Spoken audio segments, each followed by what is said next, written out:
Hola amigos, ¿qué tal? ¿Cómo están? Soy Francisco Prado Saona, analista junguiano, miembro fundador de la Fundación Carl Gustav Jung del Ecuador, aquí en Quito, en la capital. Hoy quería empezar una serie de videos como parte de la Fundación Jung del Ecuador para un poquito difundir el pensamiento junguiano aquí en el Ecuador y en Sudamérica, básicamente en los países hispanohablantes, acerca de los temas junguianos de mayor importancia y relevancia. El video de hoy, como dice el título, dice ¿quién es Carl Jung? ¿Quién es Carl Gustav Jung? ¿Sí? Todo el mundo ha oído de Jung, bueno, no todo el mundo, mucha gente ha oído de Jung, pero algunas personas no saben bien quién fue y realmente qué hizo. Es muy poco, digamos, la persona que realmente puede dominar las bases del pensamiento junguiano. Entonces, por ese motivo, se me ocurrió hacer este video donde quiero resaltar los puntos fundamentales de la vida de Jung y de su obra. Entonces, puedo decir que Carl Gustav Jung nació en Suiza, en Kessville, en un pueblo de Suiza, en el año 1875. Su infancia fue muy especial porque era hijo de un pastor protestante y de una madre ama de casa, pero que tenía una conexión mediúmnica. Ella practicaba frecuentemente sesiones espiritistas y tenía una intuición muy grande, y Jung la admiraba por los cambios de personalidad que ella tenía, sobre todo en la noche. Entonces imagínense ser hijo durante algunos años hasta que nazca su hermana, hijo único, ¿no?, de estos dos padres en un entorno natural, porque Kessville era un pueblito donde había mucha naturaleza, árboles, agua. Más tarde emigraron a Laufen, que era un pueblo más grande de Suiza, en donde ya estaban cerca del río Rin, de las cascadas del Rin. Entonces, Jung creció en un entorno natural. Eso es muy importante para su obra porque él se conecta mucho con la naturaleza. Al contrario de Sigmund Freud, por ejemplo, que creció en ciudades, en medios urbanos. Entonces, eso es interesante cómo van modelando, digamos, la personalidad de cada uno de estos profesionales, de estos psicólogos, ¿no? Entonces, Carl Jung desde muy pequeño fue un pequeño filósofo. Él se preguntaba cosas que los niños de su época no se preguntaban, cosas profundas de la vida en relación a lo que es Dios, a lo que es la vida, a lo que es él mismo. Y divagaba durante horas y tardes enteras, ¿no?, preguntándose cosas que un niño de esa edad no se pregunta. Él se sentaba en una piedra y se preguntaba: ¿quién soy yo? ¿La piedra que está debajo del niño donde el niño se sienta, o soy el niño que está sentado sobre la piedra? Fíjense ese tipo de elucubraciones a los, qué sé yo, 5 o 6 años de edad. Muy pequeño tuvo también recuerdo de sueños que marcaron su vida, ¿no? Y algunos en su autobiografía, Recuerdos, Sueños, Pensamientos. Aquí no los voy a contar porque sería muy extenso, pero las personas interesadas pueden leer la autobiografía de Jung, Recuerdos, Sueños, Pensamientos, muy recomendable para conocer a este personaje. Bueno, luego más tarde, cuando ya Jung comenzó ya a entrar al colegio y más tarde a la universidad, se pasaron a Basilea, una ciudad más grande, muy conocida de Suiza, en donde el joven Jung se preguntaba si quería estudiar ciencias naturales, porque le fascinaba todo lo que es natural, y a la final termina decidiéndose por medicina. Entonces muchos de sus ancestros habían sido médicos. Eh, el padre le dijo que jamás se haga sacerdote. Obviamente el padre de Jung tenía muchas dudas de fe.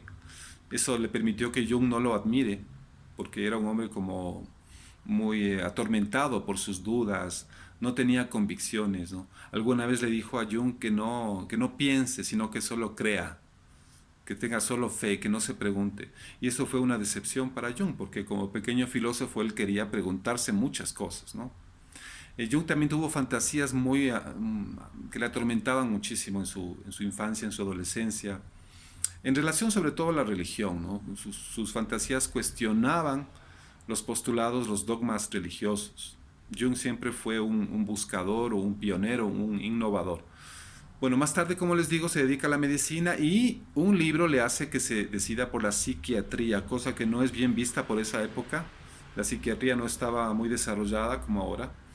Entonces no era bien visto que un médico se haga psiquiatra, pero él como buen rebelde, como buen pionero, se decide por la psiquiatría. Se doctora en psiquiatría con una tesis que tenía que ver con sesiones espiritistas, pero estudiando el aspecto psicológico del espiritismo.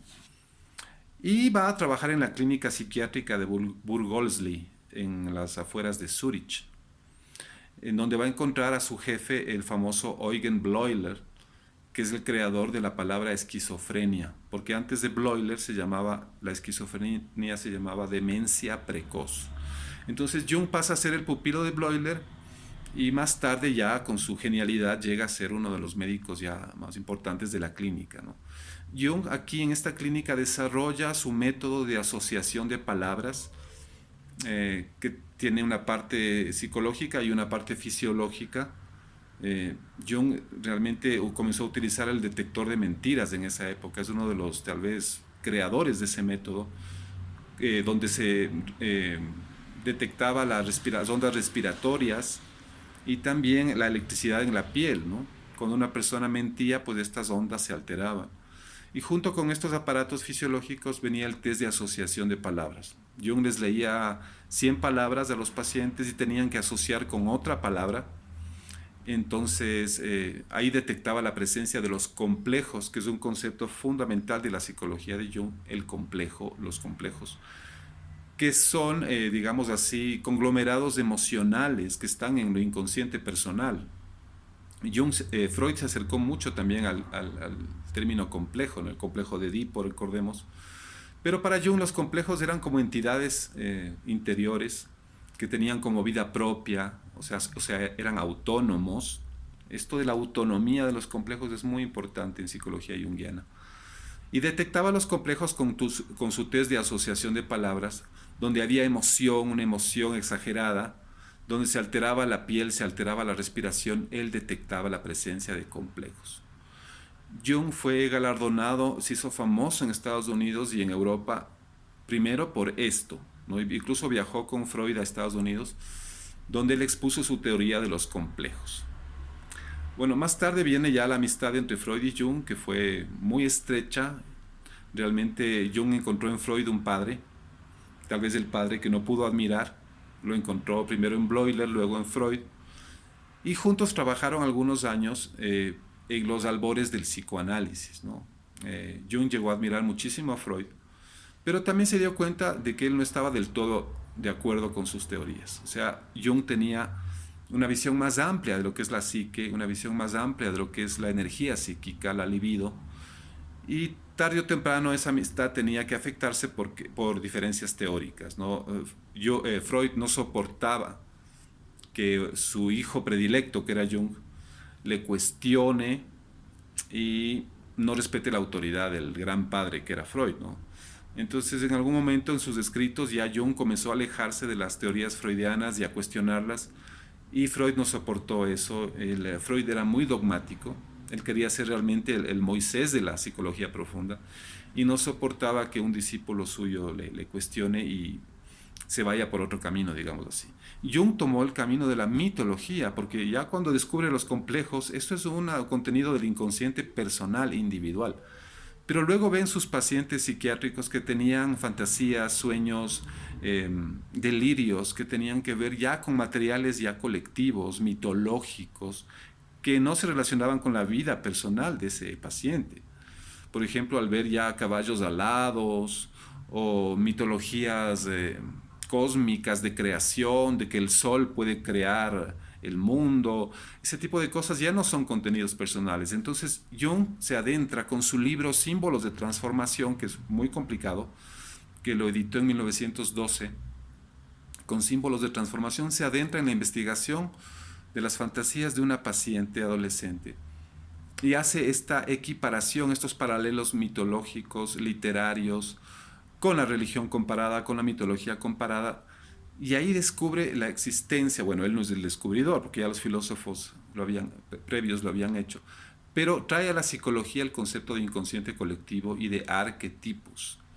Entonces, mucho de lo que distingue la psicología junguiana de las otras psicologías profundas es este concepto de lo arquetípico, que tiene que ver con el reino del inconsciente colectivo. Entonces, nosotros como seres individuales también tenemos un inconsciente colectivo en donde está la memoria universal de la especie humana. Somos parte de la especie humana, entonces tenemos también nuestra parte arquetípica y colectiva, que no es fruto de la experiencia biográfica de cada persona, sino que ya cuando nacemos traemos esa memoria, porque el inconsciente colectivo ya se lo trae a la hora de nacer, ¿no? A la hora del nacimiento ese inconsciente colectivo ya lo tenemos. O sea, la memoria previa de la humanidad ya la traemos al mundo.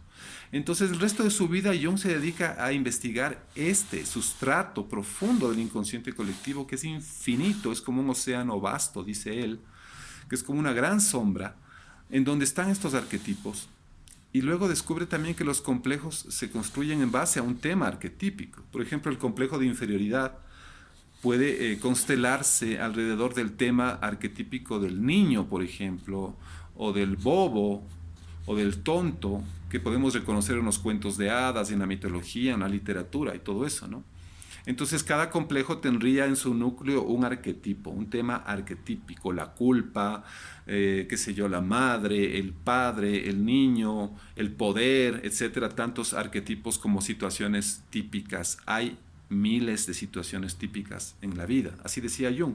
Hay tantos arquetipos como situaciones típicas en la vida. El nacimiento, la muerte, el matrimonio, el trabajo, todo lo que los seres humanos tenemos que hacer en la vida es arquetípico y es individual al mismo tiempo. Lo vivimos con una conciencia individual. Entonces Jung desarrolla su psicología investigando mucha mitología, investigando la alquimia, que para él es un gran descubrimiento porque se da cuenta que su psicología tiene muchos paralelos con la alquimia, este arte medieval en donde las personas creían que trabajaban con materiales físicos, pero en realidad estaban trabajando con su psique proyectada sobre estos materiales físicos, ¿no? Entonces Jung dice, sí, la psicología analítica, que así se llama la psicología de él, se parece mucho a la alquimia porque utiliza el mismo tipo de simbolismos, el mismo tipo de procesos, de operaciones que se dan en la alquimia. También estudia mucha religión comparada, cuentos de hadas, literatura. En las obras junguianas vamos a encontrar mucho material de mitología, religión, alquimia, etc. Entonces, ¿para qué? Para amplificar el inconsciente colectivo. Yo creo que una de las mayores contribuciones de Jung a la psicología profunda ha sido esto. O sea, de ver que nuestra vida individual, personal, tiene como telón de fondo todo este mundo arquetípico, este mundo inmenso, universal, de arquetipos eternos, que en todas las épocas han estado presentes, y relacionarnos, recuperar nuestra conexión con ese mundo arquetípico que hemos perdido el momento de nacer, nos alejamos de ese mundo, y luego más tarde tenemos que ir recuperando esta conexión de la conciencia con el inconsciente, no solo el inconsciente personal y los complejos, sino el inconsciente colectivo y sus arquetipos. Entonces, para mí el genio de Jung fue ver esto, esta conexión perdida que él dice claramente, la neurosis, es cuando el ser humano, el ser humano contemporáneo, moderno, se ha desconectado de sus instintos, dice el primero, y luego más tarde corrige y se ha desconectado de sus instintos y de sus arquetipos básicos. Entonces, mucho de la terapia junguiana también es no solo fortalecer el ego, sino también que este ego se conecte con el gran sí mismo, como él llama a la psique total, consciente e inconsciente, el arquetipo de los arquetipos, el self, el sí mismo, que el ego pueda crear un eje, un nexo, otra vez, como regresar a la fuente, pero con conciencia de este sí mismo. Entonces Jung postula la presencia de muchos arquetipos. El mismo ego tiene una base arquetípica, el sí mismo, el arquetipo de la totalidad es del sí mismo. La sombra, que es el arquetipo de lo desconocido, de lo que no conocemos de nosotros mismos, en el sentido de que está rechazado. La sombra es lo que nos sentimos amenazados, son aquellos materiales reprimidos que tal vez coinciden mucho con el inconsciente de Freud, ¿no? Esos materiales reprimidos que están en el inconsciente personal, eso sería la sombra. El ánima y el ánimus, ¿no? El hombre tiene una parte femenina, la mujer tiene una parte masculina. La persona o máscara, cómo nos presentamos al mundo, también es arquetípica, ¿no? Es muy necesaria para adaptarse al mundo social, al mundo exterior, la máscara, la persona. Y muchos otros arquetipos, como el niño, en sus obras completas vamos a encontrar un desarrollo del niño, de la madre, del padre como arquetipos, de la doncella virginal, del tramposo, del héroe, del espíritu, etcétera, etcétera. Hay tantos arquetipos, ¿no? La gran madre, el anciano sabio, por ejemplo. Y estos arquetipos modelan nuestras vidas. Eso es lo que Jung nos enseña, que todo este mundo de arquetipos son como personajes que el ser humano tiene que encarnar, tiene que integrar, concientizar para sentirnos al final de la vida más llenos, más completos, más plenos. Porque la meta de la vida, decía Jung, no es tanto la bondad ni la perfección, sino la completud, la integridad. Este proceso de desarrollo lo llamó el proceso de individuación, en donde nos convertimos en individuos diferentes de lo colectivo. Al mismo tiempo es una paradoja, ¿no? Nos conectamos con lo colectivo, pero también nos diferenciamos de lo colectivo, somos nosotros mismos. Y también individuo significa una persona indivisible, individuo, indiviso, una persona completa, lo más completa posible, porque no vamos a llegar a integrar todos los arquetipos en una sola vida, ¿no? Entonces es lo que propone Jung en el proceso de individuación, seguir este proceso de desarrollo, de diferenciación de la conciencia y el inconsciente, para que consciente e inconsciente se junten, ¿no? Y podamos ser una unidad lo más completa posible. Esta sería la meta de la vida según Jung. Entonces, este es Carl Gustav Jung, es un pionero, es un genio. Junto con Freud fundaron la psicología del inconsciente, el psicoanálisis, la psicología profunda. Solo que Jung tomó un camino distinto para ampliar el espectro freudiano. Él siempre criticó a Freud como que su psicología era muy estrecha, muy limitada, y Jung se permitió expandir la psique más allá de su biografía personal a estos límites universales que son el inconsciente colectivo y sus arquetipos. Jung también se metió mucho en temas como astrología para estudiar desde el punto de vista arquetípico.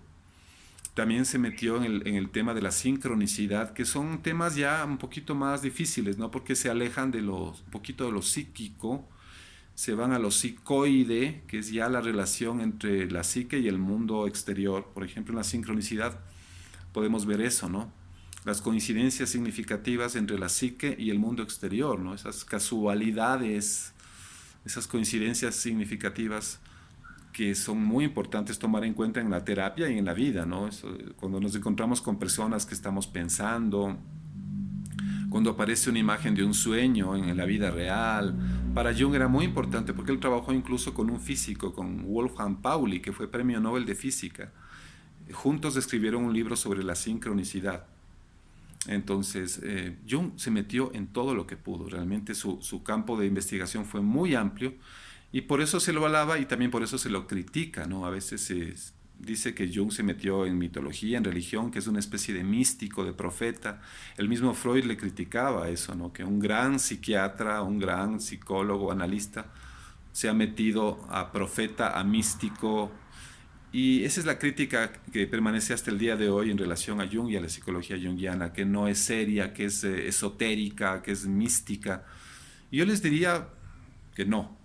O sea, yo llevo estudiando a Jung muchos años, más de 20 años, casi 30 años. Y yo de tanto estudio y práctica les diría que no. O sea, realmente Jung es un científico serio, es empírico, es un analista muy profesional. Lo que él ha hecho está dentro de la ciencia y del arte también. Lo que pasa es que él se tuvo que meter en estas áreas esotéricas, digamos, consideradas esotéricas, como la alquimia, la religión y todo esto, porque se vio obligado a investigar esas áreas, ¿no? Él se vio obligado a ver cómo la psique funciona en su totalidad. Entonces, para eso tuvo que investigar muchas áreas que Freud no se atrevió a investigar. Entonces, yo diría que Carl Jung es un gran científico, un gran genio, junto con Freud también, pero que nos propone una visión del ser humano mucho más amplia y que ahora, en pleno siglo XXI, es muy actual. O sea, como todo pionero, Jung se adelantó a su época y los conceptos junguianos no solo que son actuales, sino que también nos proyectan hacia más allá del futuro todavía. Temas que todavía no se han terminado de investigar y de conocer, ya Jung se acercó en su época a eso. Él vivió una vida bastante íntegra, ¿no? Una persona muy estudiosa, muy dedicada, pero también un ser humano normal, viviendo, digamos, su sexualidad, la parte social, tenía muchos amigos, le gustaba el buen vino, la buena comida, los viajes y todo esto. Entonces él realmente llegó a vivir una vida bastante integrada y completa. Y falleció en el año 1961 en su casa de Kuznach, en Zurich, Suiza, prácticamente con una sensación de haber cumplido lo que tenía que cumplir. Eso es lo que él propone, que el momento de la muerte podamos morir en paz, sabiendo que vivimos una vida lo más completa posible. Hice todo lo que pude. No, siempre faltarán cosas que no hacemos, porque la vida no alcanza, pero la propuesta junguiana es que tratemos de vivir todos los aspectos posibles de la vida, todos los arquetipos posibles, para en algún momento de llegar al final de la vida sentir que esta vida valió la pena. No fue una vida perfecta, pero fue lo más completa posible. Bueno, siempre habrán temas sobre Carl Jung que se quedan sobre la mesa, tal vez en nuevos videos lo podamos completar, pero yo quería darles una imagen un poquito sintética, resumida de lo que para mí es Carl Gustav Jung. Mi maestro, mi escuela es la Jungiana.